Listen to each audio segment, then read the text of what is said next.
사랑은 교만하지 않습니다.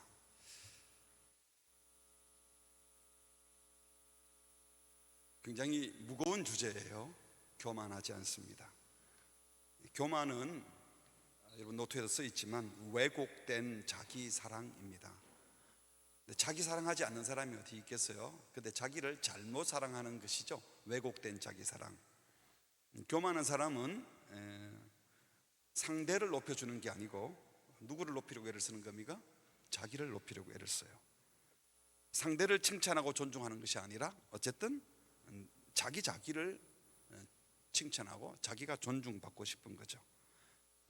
교만이라는 말은 어쨌든 남들에게 자기를 어필하겠다는 겁니다. 어떤 모습이든 상대방을 사랑하는 것이 아니라 날 좀 알아줘, 나를 사랑해줘, 내 감정이 당신에게 많이 가 있는데 당신이 날 좀 좋아해 주면 좋겠다 하는 요청이에요. 그만 떨고 다니는 사람들 있잖아요. 돈 많이 있다고, 권력 있다고 막 그만 떠는 사람들, 그 사람들이 속이 꽉 차서 그런 게 아니에요. 정말 속이 꽉 찬 사람들은 그만 떨지 않습니다. 겸손한 자태를 띱니다. 교만은 사랑하는 것이 아니고 자랑하는 것과 마찬가지로, 시기와 마찬가지로 사랑을 구하는 겁니다. 구걸하는 거죠. 나 좀 알아줘. 나 보통 사람 아니야. 나 함부로 대하지 마. 내한테 오면 고개 팍팍 숙여. 나 좀 높은 사람이니까 너희들 까불면 어떻게 할 거야? 뭐 이런 식의 마음을 갖고 있는 겁니다. 나만 사랑받겠다, 나만 인정받겠다. 결국 남을 무시하고 거만한 태도를 가지니까 아무에게도 사랑받지 않습니다. 교만하고 가진 사람들은 사랑하는 척하죠. 그분이 권력을 갖거나 돈을 갖고 있을 때에만. 그러나 그것 잃어버리면 다 떠납니다. 그래서 결국 교만한 사람은 사랑하지도 못하고 사랑받지도 못해요. 교만은 남을 사랑하는 것이 아니라 왜곡된 자기 사랑이기 때문에 자기만 사랑하는 사람을 누가 사랑해 주나요? 또 자기도 사랑 안 하고 외로워지는 겁니다. 다 안으로 있잖아요. 자기만 사랑하고 남 사랑하지 않고, 자기도 사랑하지 않고 남도 날 사랑해 주지 않으니까 그냥 외톨이가 되는 겁니다. 교만과 사랑은 아주 거리가 멀기 때문에 그래서 사랑은 교만하지 않는다라고 했습니다. 이런 차원에서 교만이란 자기를 과대평가하여 우쭐하고 자기를 내세우고 자기를 대단한 줄 착각해서 거만하고 무리하게 행동하는 것, 이것이 교만입니다. 만일 자기를 잘못 판단해서 거만해졌다면 교만은 어리석은 것입니다. 일부러 자기를 과대평가했다면 교만은 정직하지 못하고 자기를 속이는 겁니다. 바로 안에 그렇게 쓰면 될 것 같아요. 그래서 성경에서 교만은 자기에게 정직하지 못하여 자신을 속이는 것이라고 예레미야 49장 16절에 에돔 족속을 평가하면서 이렇게 얘기합니다. 에돔 족속이요, 이 사람들이 살고 있는 동네가 이 들판이 아니고 바위 틈에 거했다, 암벽 같은데, 그러니까 농사를 못 짓고 목축도 못 하니까 하는 짓이 다 도둑질이에요. 그래서 무기 개발하고 또 말 타고 다니면서 사람들 걸 빼앗았어요. 그래서 자기들의 군사적인 능력, 자신들의 능력을 믿고 하나님 앞에서 거만하게 행동했을 때 선지자가 이렇게 말했습니다. 바위 틈에 살며 산 꼭대기를 점령한 자여, 스스로 두려운 자인 줄로 여긴가. 아무도 우리 함부로 못해. 우리를 다 무서워할 거야. 이렇게 말하고 네 마음의 교만이 뭐라 그랬죠? 너를 속였도다. 교만한 사람은 실제로 잘난 사람이 아니고 자기가 잘났다고 착각하는 겁니다. 어리석은 거죠. 스스로를 속이는 거짓말쟁이에요. 남에게 거짓말하는 게 아니라. 교만은 인격적으로 초라합니다. 유치합니다. 도량이 좁습니다. 그래서 별것도 아닌데 막 잘난 척하고 다니는 사람들 보면 참 불쌍하잖아요. 근데 대단히 높은 자리에 있으면서도 교만하면 더 꼴불견이에요. 그냥 거기 앉아만 있어도 대단한데 그걸 뭘 어깨 힘주고 다녀요. 그냥 가만히 계셔도 다 알아줄 텐데. 그래서 그 다음에 보시면요, 그래서 하나님이 그런 사람을 어떻게 합니까? 네가 독수리같이 보금자리를 높은 데에 지어도 내가 거리로부터 너를 어떻게 한다고요? 교만한 자는 끌어내려야겠다. 그러니까 교만은 자기에게마저 정직하지 않고 자기답지 않게 행동하는 겁니다. 예를 들면 이런 겁니다. 의사 선생님이 의학 전문 용어로 무슨 설명을 하면 자연스럽게 들려요. 근데 한두 번 잡지에서 읽은 의학적 지식을 가지고 아는 척하면서 뭐 말하면 쥐가 뭘 안다고 그래, 교만하게 여겨지잖아요. 성경을 전문적으로 공부한 목사가 요한복음 몇 장 몇 절에 또 신학적으로 이러고 성경을 인용하여 말하면 그걸 보고 교만하다는 사람은 없어요. 근데 어쩌다가 뭐 설교 몇 번 듣고 책 몇 권 읽은 사람이 성경적으로 말하면, 신학적으로 말하면 이러면 자기가 뭘 안다고 저래 하고 이제 교만하게 느껴진다는 겁니다. 그러니까 교만한다는 소리를 듣는 것, 아니 교만한 것은요, 자기답지 않은 과장된 말이나 행동을 하기 때문입니다. 자기답지 않은 과장된 말이나 행동을 하기 때문에. 목사가 설교에 대해서, 설교할 때 성경에 대해서, 신학에 대해서 얘기하면 되는데 꼭 어디서 뭐 우주 과학 잡지 읽고 또 뭐 천문학에 대해서 지식을 좀 습득하고 생물학에 대해서 뭐 본 얘기 가지고 의학 상식 가지고 막 얘기하면 거기에 의사들이 앉아 있거나 천문학자가 앉아 있으면요, 목사님 설교는 하시지 뭐 또 저런 얘기를 하셔 이러고 그 다음 설교도 안 들어오는 겁니다. 그렇잖아요. 차라리 제가 잘 모르지만 어느 책에서 이렇게 말하더라고요. 여기 전문가도 앉아 계시지만 그러나 제가 성경의 관점에서 볼 때 이런 것은 이렇게 보이더라고요, 이렇게 말하는 것하고 천문학에 의하면 뭐 이러고 말하면요, 웃기는 얘기가 되는 겁니다. 잘난 척하고 싶은 것이죠. 그건 사랑이 아닙니다. 근데 이 교만은 자랑처럼 덕스럽지 못한 행동 정도가 아니라 교만은 죄의 뿌리라고 할 수 있어요. 죄의 뿌리. 교만은 죄의 근원입니다. 그리고 이 교만은 하나님에 대한 불신앙이 바로 교만에서 시작됩니다. 교부인 어거스틴 또는 아퀴나스 같은 경우는 교만이 죄의 근원이라고 말을 했어요. 불평, 불만, 정욕, 방탕, 완악함 모두 다 교만에서 나온다는 거예요. 무슨 말인가 하면 교만한 사람은 내가 기준이 돼요. 내가 기분 나빠 하면 나쁜 거고, 내 마음에 안 들면 잘못된 거고, 내 욕심이 안 채워지니까 불평, 불만하고, 그러니까 내가 모든 것의 판단의 기준이 된 거예요. 그래서 죄를 짓는 겁니다. 내가 기준이 아니다, 주님이 기준이다 그러면 내 마음대로 말도 못하고 내 마음대로 감정 표현하면 안 돼요. 왜? 죄된 감정이니까. 그래서 내가 기준이 될 때 문제가 생겨요. 아담이 선악과를 따먹은 것도 사실은 교만이죠. 하나님이 따먹지 마 해서 기준을 말씀해 주셨어요. 그러면 하나님을 사랑하고 하나님을 경외하면 하나님의 기준에 괜찮아요. 여러분들만 신경 안 쓰면 괜찮아요. 엄마 신경 쓰지 마세요. 저는 아무 방해를 안 받으니까, 우리는 아이들을 많이 키워봐가지고 괜찮아요. 전혀 신경 쓰지 마세요. 내가 내 인생 책임지겠다. 하나님 먹지 말라 그래도 내가 먹고 내가 알아서 책임질 거야. 사탄이 뭐라 그랬어요? 네가 그거 먹으면 눈이 밝아져 하나님처럼 될 거다. 딱 그러니까 내가 먹고 내가 알아서 책임지면 되겠다.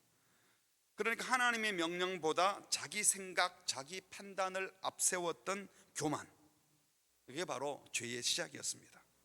겸손한 사람은 매사에 하나님의 은혜에 감사하고 하나님을 찬양하지만, 교만한 사람은 자기를 드러내고 자기를 칭찬하고 자기 기준으로 함부로 말을 합니다. 교만은 결국 하나님을 경배하지 않고 결국은 자기를 예배합니다. 아담이 선악과를 따먹은 것은 자기가 결정하고 자기가 판단 내리고 내가 책임지겠다. 그래서 더 이상 하나님을 경외하지 않는 거예요. 내가 모든 것의 기준이 되어버린 거예요. 아무리 종교적인 일에 열정을 내고 교회 봉사를 많이 했다 하더라도 하나님 두려워하는 것이 사라지고 하나님을 찬양하지 않고 다른 사람을 높여주기보다 온통 내가 인정받고 내가 칭찬듣고 내 감정에 충실하는 자, 내 감정에 충실하는 자, 그 사람은 하나님을 인정하지 않는 불신앙자입니다. 그래서 결국 교만한 신앙인은요, 불신앙이다 해도 과언이 아닙니다. 교만한 신앙인, 이 말이 안 되는 거죠. 하나님을 신앙하는데 어떻게 교만할 수 있나요? 엄격히 말해서 예수님을 믿는다는 것은요, 예수님이 누구세요? 겸손히 제자의 발을 씻기신 예수님, 하나님이신데 십자가에 죽기까지 복장하신 예수님, 그 예수님을 만난 사람이, 그 예수님을 주인으로 모시는 사람이, 주인이 제자의 발을 씻기고 있는데 그 예수님을 따르는 제자인 우리가 거만하다, 교만하다, 앞뒤가 안 맞는 겁니다. 주님과 상관없는 사람이 교만한 겁니다. 그래서 교만은 죄의 뿌리이고 불신앙이고 신앙의 적이라고도 할 수 있습니다. 반대로 기독교 신앙의 핵심, 신자됨의 가장 중요한 표징은 뭐라고 할 수 있겠어요? 바로 안에 겸손입니다.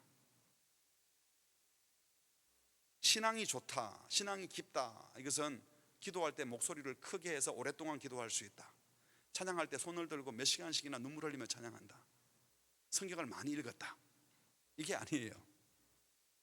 헌금을 특별히 많이 했다, 돈이 많으면 많이 할 수도 있죠. 액수가 중요한 게 아니죠. 정말 신앙이 좋다 하는 표징은 예수님과 많이 닮은 사람입니다. 예수님 냄새가 나는 사람. 근데 그 핵심이 뭐라고요? 겸손입니다. 사도 바울은 이 마음을 품으라 곧 그리스도 예수의 마음이니 하고 한 말씀이 빌립보서 2장 5절. 그 예수님의 마음이 무엇입니까? 6절에 보니까 그는 근본 하나님의 본체시지만 하나님과 동등됨을 취할 거로 여기지 않고 일부러 하나님 되심을 보류하고 스스로 자기를 비워 7절 종의 형체를 가지사 사람들과 같이 되셨습니다. 신적 능력을 포기하고 자기를 부인하고 사람과 같이 되셨어. 8절 같이 할까요? 시작. 사람의 모양으로 나타나사 자기를 낮추시고 죽기까지 복종하셨으니 곧 십자가에 죽으심이라. 이 마음, 그리스도의 마음, 예수님의 마음, 바로 그것이 겸손한 마음입니다. 능력이 부족해서 힘이 모자라서 어쩔 수 없이 섬기신 것이 아니라 하나님과 동등된 분이셨지만 스스로 높은 자리를 포기하시고 종의 모양으로 죽기까지 낮아지셨습니다. 그런데 이제 한동안 이 말씀을 가지고 예수님이 겸손한 것은 하나님이셨는데 포기하고 내려와서 발을 씻기니까 겸손이지, 네 같은 게 뭐 남의 발을 씻기는 게 뭐 겸손이야 이러면서, 그러면 정말 겸손해지려면 일단은 높은 곳에 가야 된다. 고지론 들어보셨나요? 90년대에 한창 유행했습니다. 모 목사님께서. 그래서 우리가 이 세상을 향해서 정말 예수님의 인격 겸손을 보여주려면 우리 모두가 저 고지에 올라가서 정치권에도 경제력에도 교육계에도 최고 과학자도 나오고 코스타 같은 집회할 때 계속 이 얘기를 많이 했어요. 저도 그런 집회에 참석한 적이 있는데 그게 맞는 말 같은데 이게 심히 왜곡된 것이라고 저는 생각을 해요. 그래서 일단은 높아져서 높은 곳에 가서 겸손한 자태를 띄어야 된다 이겁니다. 근데 그 마음속에 정말 겸손하기 위해서 높아지는 게 아니고, 그 괜찮은 얘기네, 그래 일단 높아지자 하고 높아지고 난 다음에는, 근데 이 세상에서 그렇게 높아지고 잘 가려면 겸손하면서 올라갈 수 있겠습니까? 일단 올라가야 되니까 경쟁하고 비교하고 자기 자랑도 하고 교만도 하고, 그래서 올라가야 되는 경우가 얼마나 많겠어요. 그게 아니고 정말 모든 사람이 고지에 못 갑니다. 이 세상이 만들어둔 계급에서 모두가 고지 갈 수 없어요. 하나님이 다 다르게 만드시고, 근데 고지도 아니에요. 누구는 거기서 일해야 되고 누구는 여기서 일해야 되는데 그게 높낮이로 말할 것이 아니죠. 모두 다가 다양한 은사를 가지고 섬기는 것일 뿐이에요. 모두 다가 대통령이 될 수 없고 모두 다가 다 하버드에 갈 수 없어요. 모두 다 수석할 수 없잖아요. 그냥 다양하게 다 하는 겁니다. 그리고 각자 모든 그리스도인들은 겸손한 모습으로 남을 나보다 낫게 여기고 예수의 마음을 품고 성실히 살아요. 그리고 하나님이 주신 은혜로 사는 사람이 대충 살 수 있습니까? 하나님이 주신 은혜 안에서 모두 다 최선을 다해서 자기 분야에 열심을 다하는데, 하나님이 은사를 주시고 능력을 주신 분들이 어떤 분은 세상이 말하는 고지에 가 있을 수도 있고 어떤 분은 저지에도 있을 수도 있습니다. 그리고 그것이 모여서 하나님 나라가 되는 것이지, 일단은 고지에 가서 겸손을 나중에 보여주겠다 아니라는 것입니다. 인류 역사상 예수님처럼 낮아진 사건이 없습니다. 우리는 이 겸손의 주인공이신, 낮아지심의 주인공이신 예수님을 따르는 자입니다. 그래서 우리는 이 예수님의 마음을 품고 뼛속까지 그것을 챙겨야 됩니다. 어떤 삶의 순간에도 예수님의 겸손한 자태가 배어 나와야 합니다. 예수 잘 믿는다면, 신앙이 좋다면 겸손해야 합니다. 안 겸손하면서, 겸손하지 않으면서 신앙 좋다 하는 말은 틀린 말입니다. 말로만 겸손한 것이 아니라 행동과 눈빛과 살아가는 삶의 자태가 겸손이 배어 나와야 합니다. 겸손이 없으면 제대로 사랑할 수가 없고 겸손이 없으면 그리스도인이 아니기 때문입니다. 그런데 문제는요, 안타깝게도 초신자들 가운데 교만한 사람은 별로 없어요. 우리가 봐도 초신자들은 뭘 모르니까 이렇게 기웃기웃하고 제가 잘 몰라서 이러는데, 좀 교회에 익숙해진 사람, 교회 이력이 좀 있는 사람, 신앙의 이력이 좀 있는 사람들이 교만하다는 겁니다. 처음에는 나 같은 죄인 살려주신 하나님이 너무 감사합니다, 눈물 뿌려 감손히 섬기던 분이 은혜를 좀 알고 나면요, 하나님께서 은혜 받은 자에게 더 잘 섬기라고 건강도 주시고 물질도 주시고 이런저런 은사를 주셔요. 그래서 이때부터 문제가 생기는 거예요. 이웃을 더 잘 섬기라고 주신 은사들이 마치 내가 신앙생활 열심히 한 열매인 것처럼, 내 신앙 수준을 보여주는 표징인 것처럼 착각을 하는 거예요. 하나님 주신 그 열매를 가지고. 그래서 섬기라고 주신 직분을 무슨 계급장처럼 생각하는 오만이 사기턱입니다. 그리고 교회 오래 다닌 것이 무슨 경력이나 된 것처럼 고자세를 취합니다. 그리고 우리 때는 안 그랬는데 요즘 아이들은 이러면서 다른 사람들을 우습게 생각합니다. 분명히 시작은 은혜였는데 사람들에게 인정받고 칭찬받게 되면서 하나님의 은혜에 대한 감사보다 사람들의 칭찬과 인정에 마음을 빼앗겨 버립니다. 그리고는 이제 좀 알겠어 라고 하면서 나름대로 신앙의 기준, 소위 신앙의 표준이 생겨요. 그래서 누구를 딱 보면 쟤 아닌데 왜 저렇게 해? 하고 평가하고 판단하고 비교하게 됩니다. 제 경험을 보면 목사들의 경우에는 신학교 1학년 때 제일 교만해요. 교회 생활만 하다가 신학교 가서 이제 교수님들에게 새롭게 구약, 신약 또 새로운 신학 서론도 배우고 해석하는 법도 배우기 시작하면 갑자기 담임 목사님의 설교가 이상하게 여겨지고 왜 저런 식으로 하지? 내가 배운 것 다르네 이러면서 새로운 지식을 가진 것처럼, 그리고 또 설교할 때도 자기가 배운 지식을 한껏 뽐내고 싶은 마음이 막 생겨서 자기가 아주 잘난 것처럼 착각을 합니다. 나도 제법 하네 라는 마음이 들면서 우쭐한 마음도 생깁니다. 그러다가 조금 남보다 못한 것 같고 부족한 것 같고 남들이 날 무시할 것 같은 생각이 들면 좌절하고 열등감에 빠져버립니다. 묘하게도요, 이 우월감과 열등감은 항상 같이 가요. 특정 학교를 거명해서 미안하지만 서울대학교의 학생들이 80% 90%가 열등감에 빠져 있다 그러잖아요. 왜냐하면 고등학교 다닐 때 전부 다 1등 했거든. 근데 가보니까 자기가 1등이 아니야. 나보다 잘난 사람이 너무 많아. 항상 탑만 하다가 탑들끼리 모아놓으니까 자기가 그냥 바닥에 있다고 느껴지니까 이 열등감에 빠진다는 거예요. 그러니까 남과 비교해서 내가 남 못지 않음을 증명하려는 이 교만한 마음은 또 다르게는 열등감으로 가는 겁니다. 항상 은혜만 구해야 되는데 조금 알 것 같다 생각될 때 문제가 발생하는 겁니다. 그래서 신앙생활 오래 한 사람일수록, 또 청년부 안에서도 조금 더 신앙의 이력이 생긴 사람일수록, 특별한 은사를 받은 사람일수록, 앞서 섬기는 사람일수록 더 조심해야 합니다. 교만은 충성하고 헌신하는 사람 중에, 남달리 무언가 더 가졌다고 하는 사람들 중에, 특별히 어려움을 극복하고 자수성가한 사람들 가운데, 내가 노력해서 이 자리까지 왔다 하는 사람들 가운데 빠지기 쉬운 함정이에요. 목회자들 가운데서도 정말 대단한 분이야 이래서 엄청난 어려움을 극복하고 대단한 데까지 이르는, 그리고 많은 사람들에게 추앙받는 사람이 마지막에 교만해서 넘어지는 모습을 너무나 많이 봤습니다. 그래서 성경은 교만에 대해서 아주 엄하게 경고합니다. 예레미야 5장 50장 32절에 보니까 교만한 자는 자기 꾀에 걸려 뭐라고요? 넘어진다라고 했습니다.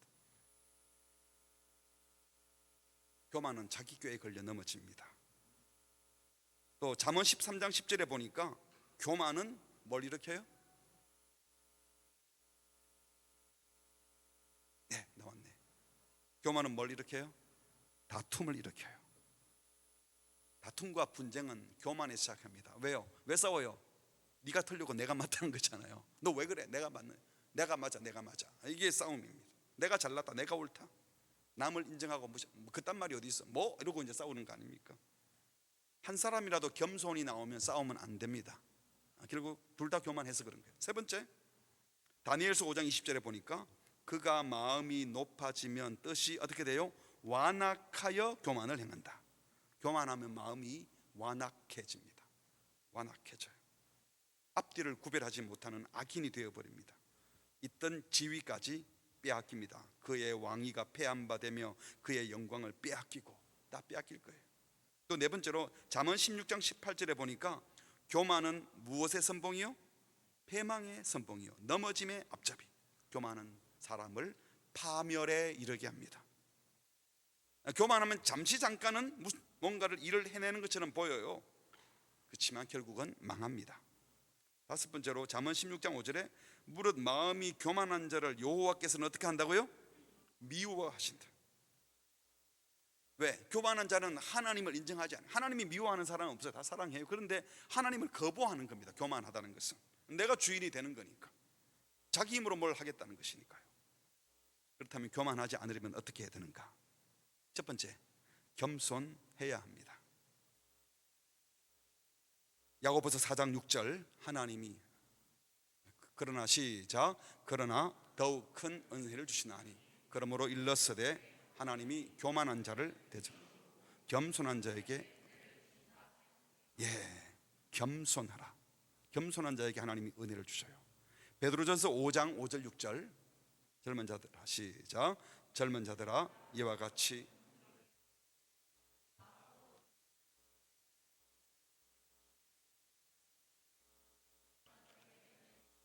6절 그러므로 하나님의 능하신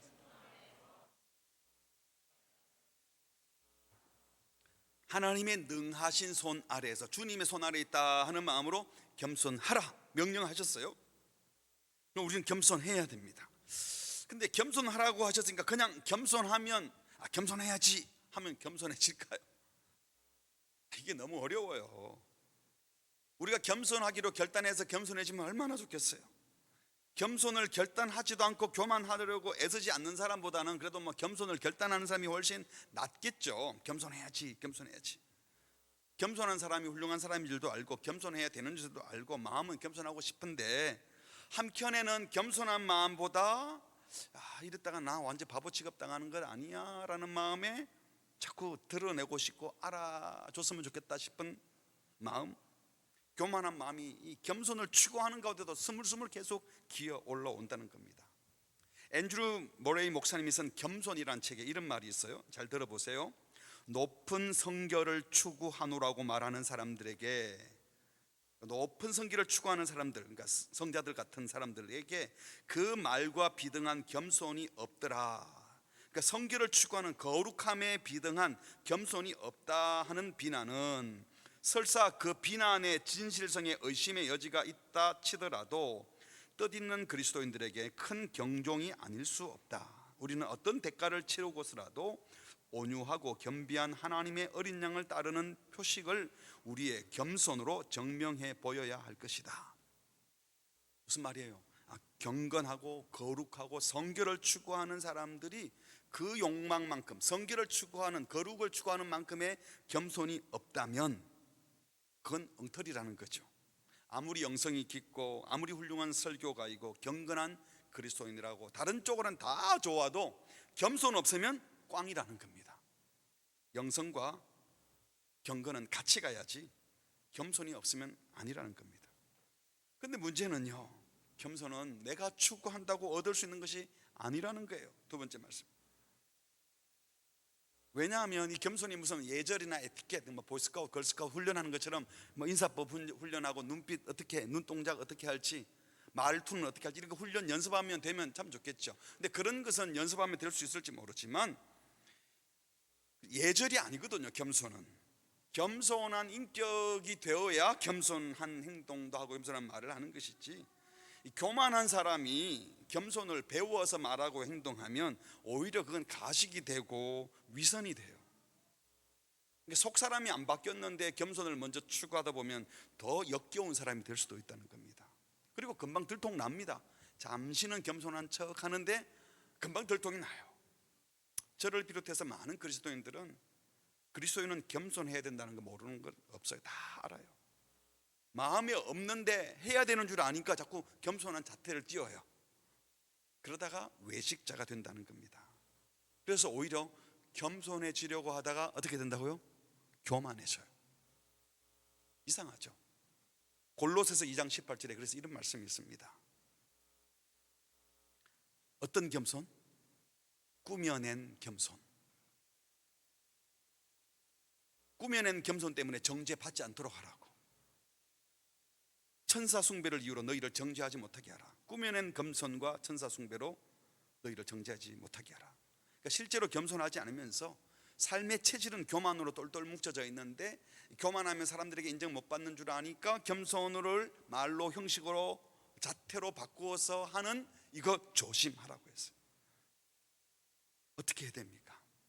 그러니까 겸손을 추구하지 말고, 겸손하려면 하나님의 은혜를 깊이 경험하고 결국은 은혜 안에 머물 때에 겸손이 나타나는 겁니다.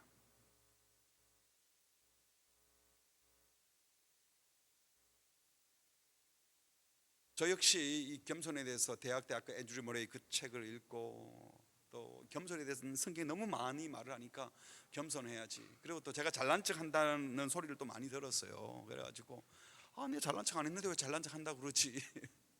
뭐가 그렇게 자신만만하냐, 뭐 이런 말도 하고. 한동안 나중에 목사 되고 난 다음에도 제 선배님이, 야, 네 대학 다닐 때 네 보니까 뭐가 그렇게 자신만만해서 하여튼 네 부럽더라. 그런데 그 말을 가만히 들어보니까 부럽더라 했지만 이게 교만했다는 말이잖아요. 그때는 사실 제가 겸손하려고 굉장히 애를 썼을 때인데, 근데 여러분, 그렇게 하면 할수록 진정으로 겸손한 사람이 되어가는 것이 아니고 겸손한 사람으로 인정받고 싶은 욕망에 더 사로잡히더라고요. 결국 겸손한 기억을 갖춘 사람이 된 것이 아니라 겸손해지고 싶은 마음을 가지고 겸손한 사람으로 인정받으려는 가식이 가득 찬 사람이 되어버린 저 자신을 많이 발견했습니다.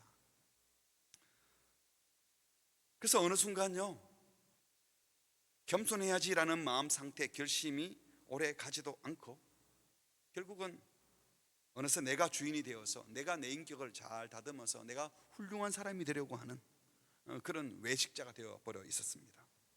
어쩌면요, 겸손해야지라고 마음 먹는 것 자체가 무슨 말이에요? 내가 겸손해야지, 이 말은 나 괜찮은 사람인데 나를 좀 낮춰서 보여줘야지, 이런 말이잖아요.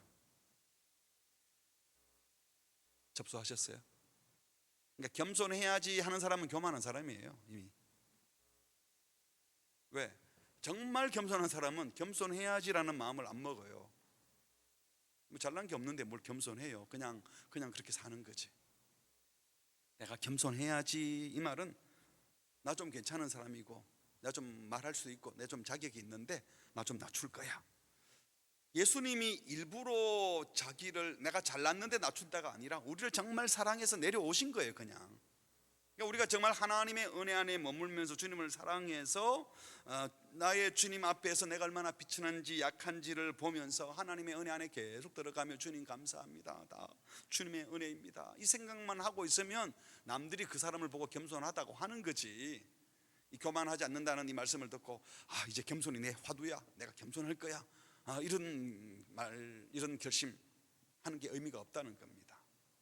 오히려 내가 얼마나 큰 문제 있는 사람인지, 내가 얼마나 약점 많은 사람인지, 내가 왜 하나님의 은혜 안에 살아야 되는지, 나는 하나님의 은혜 정말 필요해요, 주의 은혜 없으면 못 살아요, 이 마음을 먹으면요, 내 허물이 형제의 허물보다 더 커 보입니다.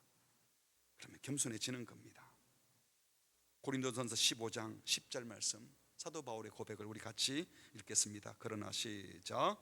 그러나 내가 나 된 것은 하나님의 은혜로 된 것이니 내게 주신 그의 은혜가 헛되지 아니하여 내가 모든 사도보다 더 많이 수고하였으나 내가 한 것이 아니요 오직 나와 함께 하신 하나님의 은혜로다. 아멘.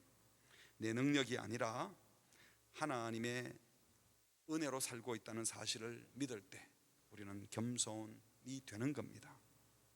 그리고 이 하나님의 신실하심을 믿고, 네 번째로 말씀에 순종하십시오. 우리 예수님은 강하셨지만 자발적으로 약해지셨고, 최고의 권위와 능력을 가지셨지만 죄인들을 살리기 위하여 자발적으로 그 권세와 능력을 포기하셨습니다. 아들을 보내신 하나님의 약속을 신뢰하고 그 말씀에 절대적으로 순종하신 분이 예수님이십니다. 그래서 십자가를 지고 가시지만 억지로 끌려가지 않으셨어요. 자발적으로 가셨어요. 빌라도에게 재판을 받을 때 권세자가 나를 재판하니까 겸손히 계셨지만 그분이 말 못했습니까? 오히려 당당하게 재판을 받으셨습니다. 하나님이 나와 함께 하신다는 확신을 갖고 순종의 걸음을, 하나님을 믿고 신실하게 걸어가셨습니다.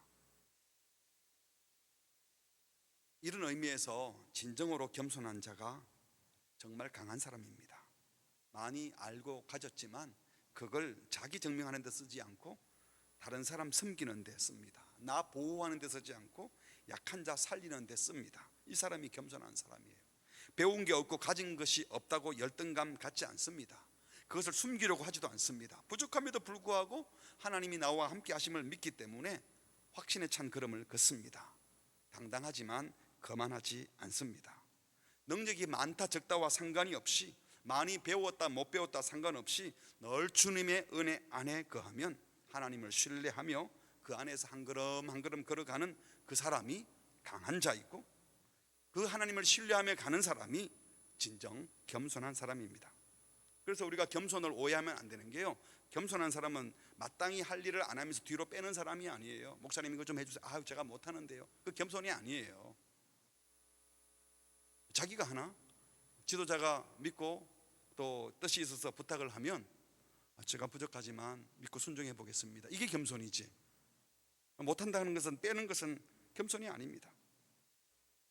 십자가를 지고 가는 걸음이 너무 고통스러워 쓰러지기도 하고, 양손에 못을 박을 때 너무 고통스러워 비명을 질러야 했지만 우리 주님이 나약해서 못 박힌 게 아니셨지 않습니까? 확실한 믿음을 갖고 걸어가셨습니다. 확실하게 순종하셨습니다. 우리도 그 순종의 걸음을 걷는 것, 그것이 바로 겸손입니다. 왜냐하면 이건 자신을 믿지 않고 하나님을 신뢰하고 하나님의 말씀에 신뢰한 믿음의 행동이기 때문입니다. 말씀을 맺겠습니다. 하나님이 가장 싫어하는 죄, 교만입니다. 신앙의 적이고 죄의 뿌리입니다. 현실적으로 신앙생활을 오래 하면서 가장 잘 안 되는 것, 교만입니다. 그래서 성 어거스틴은 이런 말을 했어요. 기독교의 첫째 가르침이 무엇이냐 내게 묻는다면 나는 겸손이라고 대답하겠다. 그리고 둘째가 무엇이냐고 물어도 겸손이라고 대답하겠고, 셋째가 무엇이냐고 물어도 겸손이라고 대답하겠다 라고 말을 했습니다. 어거스틴이 방탕에 빠져서 완전히 하나님을 등지고 살다가 예수님을 발견하고 성자란 소리를 들은 사람이 어거스틴 아닙니까? 그가 그렇게 성자로 불릴 만큼 경건한 삶을 살았던 그의 핵심적인 신앙의 가치는 겸손이었고 평생의 과제였던 겁니다. 그렇다면 저와 여러분도 겸손해야 합니다. 그런데 교만하지 말아야지, 겸손해야지 작정할 것이 아니라 주님의 은혜입니다. 주님을 절대 신뢰하고 은혜 안에 머물고 그분께 힘이 들어도 순종하는 것이 겸손의 신앙인 줄 믿습니다. 우리 모두 겸손을 사모하고 그리고 은혜 안에 머물러서, 어쩌면 겸손이니 교만이 이런 단어를 그냥 아예 쓰지 말고 누가 봐도 가까이 할 수 있는 사람이 되고, 주님의 은혜가 보여지는 말과 태도와 표정에서도 그 은혜가 보여지는 겸손한 성도들이 되시기를 주의 이름으로 축복합니다. 아멘.